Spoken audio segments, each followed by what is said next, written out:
Hello, my name is Alicia, and today I'm going to be talking about King's Cage by Victoria Aveyard. This is the third book in the Red Queen series, and it was a good one. This is a continuation after Glass Sword. I thought this book was super fun. I thought this book was a great continuation. The last book did leave off on like a little bit of a cliffhanger, and this book continues right off the bat of where we were left off. I really enjoy that when authors do that. I feel like sometimes we like get a sequel or like the third or fourth book and it kind of just like pops into a random place, but I feel like it's interesting because you could literally grab the next book and read it right after, and it's as if you are reading the same book, but it's a different one. But I really did like this one. I don't know about you guys, but did you like notice that like on this, it like has, the crown is like made of bones, kind of like right in the middle part? That is so weird, but it's super cool. I love this book. The book cover is super pretty, but this book is a little bit different because it does have different point of views, POVs from different people. So we got Mare, we got Cameron, and we got Evangeline, which made it really interesting.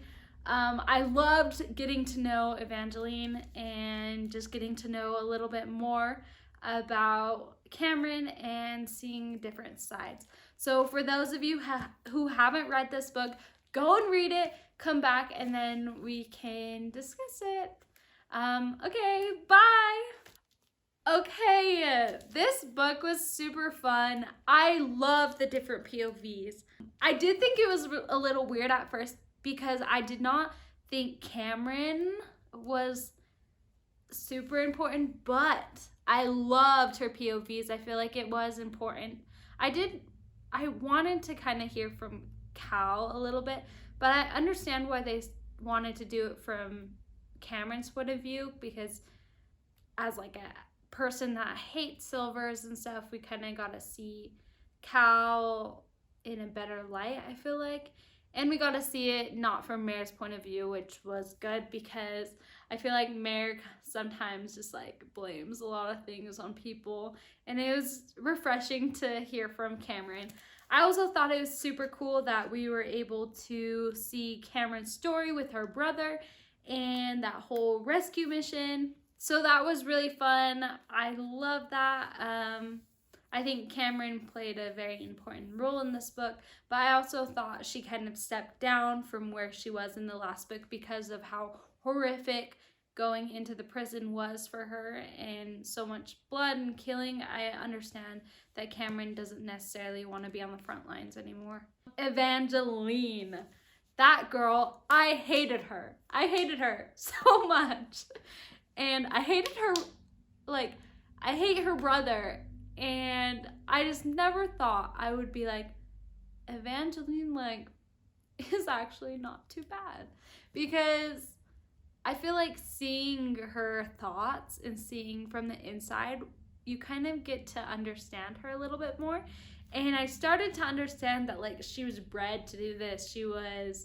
She never, like, really wanted to be this because she doesn't even want to be queen. And we just get to see that, and we get to see that she's actually a really cool person. And I just loved getting to know Evangeline. I feel like she did make the book a little bit, she almost was like the comic relief, I feel like, a little bit, because like her and Mare, like, it was funny, just the things that she would say to Mare when they were in prison and stuff, and I really liked that. And I loved getting to know her. Evangeline was awesome, and I'm excited for the next book because I feel like Evangeline has a lot that she wants to do. Because Mare, like, Maven goes and marries like another girl and was like, ciao, Evangeline. That was so funny. But who didn't see that coming? Maven, I think he's kind of dumb to do that, but who expected the Lakelander War to be total bogus? I had no idea that they could literally just like call them up and be like, hey, like let's make a treaty. That was so dumb to me because I feel like controlling the Reds, that was so dumb. And it just made me mad. And like Cal like knows that, and Maven just like uses those little things to get to Mare, because like Cal was gonna be king and Cal was probably gonna go along with the like Lando war for longer. I don't know. I feel like Cal would have been a good king, but at the same time, like the things that Maven said about him, like in the first book, that Cal is a fighter, he's not a very good leader, he's not good with his words, and he can't make decisions. It's like we literally see that all the time, because I feel like Cal just sticks to what he knows, and that's annoying. But like I understand where he's coming from, but I just feel like Cal needs to understand that like he can't make things better. And then the end of this book, when they're like, all hell Cal and all this crap, and him and Mare end up like breaking up because Cal decides that he's going to be king and all that stuff, and that he's gonna be the same as his father and all that stuff, and that was just so dumb. But like it was dumb because Mare was just so upset. And like I don't think Cal like wants to be exactly like his father, and I feel like he's seen the other side, but Mare just like can't stop and like let him like explain and stuff, and like I don't know. It was just really dumb. I'm like, why did they have to do that? And it's just like, ugh, ah. But this book was super interesting. I loved being in the castle, and it was interesting to see Mare kind of like start to wither away. But at the same time, Mare's like withering away. She can like see Maven just like losing it. And that was just like so creepy. There were so many creepy things that I was like, Maven is so creepy. Like when he like called, like she comes into his bathroom and he's like in the tub, and I was just like, oh, so gross.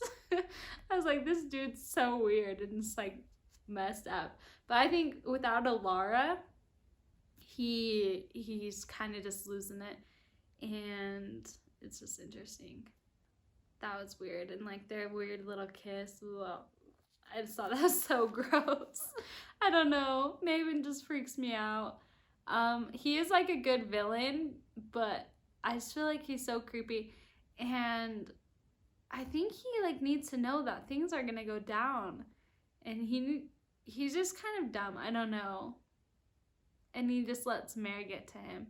And Iris, oh, that girl, I feel bad for her, but I just don't think she's like, I feel like she's gonna be crazy. I don't know.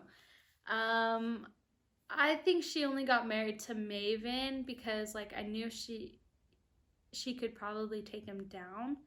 And I feel like, why would Maven like marry a nymph? Because who doesn't remember when he like got killed by like one other nymph that from like during the first book in their training session? Like I don't know what Maven really sees in like being able to control it, but I understand that he needed another platform to be able to take Cal down and not have those threats from Cal. I don't know. It was good. I really did enjoy it. Who else loved it when they rescued Mare? Oh my gosh. Oh my gosh. When the whole like wedding thing went down and Evangeline comes up and she's like has her knives and stuff, and I'm like, oh my gosh, Evangeline's gonna kill Mare right now. And I was just like, freaking heck. But then she like lets her go, and then they all like, she like heals her and all this stuff, and then Mare's just like whipping out her lightning and stuff, and I was like, yes. And that made me like Evangeline even more. I was just really happy with that, and I was like, yes, finally. And that was good. And then they like, Evangeline's dad like forms a rift. That was really weird. I'm like, that dude is crazy, because I don't know how someone can just like be like, this is now my kingdom and you must bow down, but whatever. I don't know. I don't think that will last too long. Poor Evangeline. She kind of like feels like she's off the hook, with like the whole being queen, and then freaking Cal has to say he wants to be king, and she's like, freak, no, now I have to be the queen again. And that was just so dumb. It was just so dumb because Cal could have chosen Mare. I don't know, and I feel like I understand because Evangeline's dad probably would have been mad and they might have lost that alliance, but like Evangeline doesn't want to marry him, and I feel like Evangeline would still respect them, like if she had her happiness, and then Mare and Cal could like change their life. But I understand. Ugh. But okay, back to like when they rescued Mare. So she got out of there, and then her and Cal, and I just loved like them going for like their runs and stuff, and she just like seemed so happy, and she sees her family, and it just like was so happy. And then she meets all the electrons that are just like her, and I thought it was so funny because when I was reading this, I was like, they all have different colored hair, but I thought it was super interesting because they all have different colored lightning also. So that's kind of cool and interesting. I thought it was funny because like other powers don't have that. I don't know. I just thought it was funny that they all like dyed their hair according to their lightning color, and that was really cute. But I was really happy that Mare kind of like fit in with that. Who else thought that battle between her and Cal was like super crazy? I feel like when they have like these battles, they're like so crazy, and like Mary's like, come at me, and then Cal like just takes her like lightning and like uses it to like form fire. I thought that was really funny, and Mary's like, oh, he's been holding that one back for a while. I don't know, I just thought it was super entertaining. I love their relationship that kind of developed. Finally we're like, we love each other, and finally they like on the same page. But of course it doesn't last long because everything has to go in the trash at the end of the book, and I feel like we are back to page 1. We are legit back to where we were like last book, like because Cal and Mare are both like, they're still aligned, which is so dumb, kind of like they were in the last book, but now they've had a taste of that love, a taste of that happiness, and now they had to like break up again, as if that's really going to work, because I literally am 100% sure that they will get back together. Because how can you like, it's one thing to break up with someone that you no longer love, and it's another thing to break up with someone that you're still in love with and they still love you. You're not gonna stay broken up. And I feel like one of them's gonna have to bend, almost. One of them is going to have to agree to do something else. I don't know. It's just annoying to me because they're like, we have different goals. But their goals don't have to be different. Literally, it wouldn't have to be different if the freaking rift wasn't involved. And Evangeline does not want to be queen. And yeah, I don't know. Evangeline, oh, she was so funny. Like at the end, she was so upset with like Mare and Cal.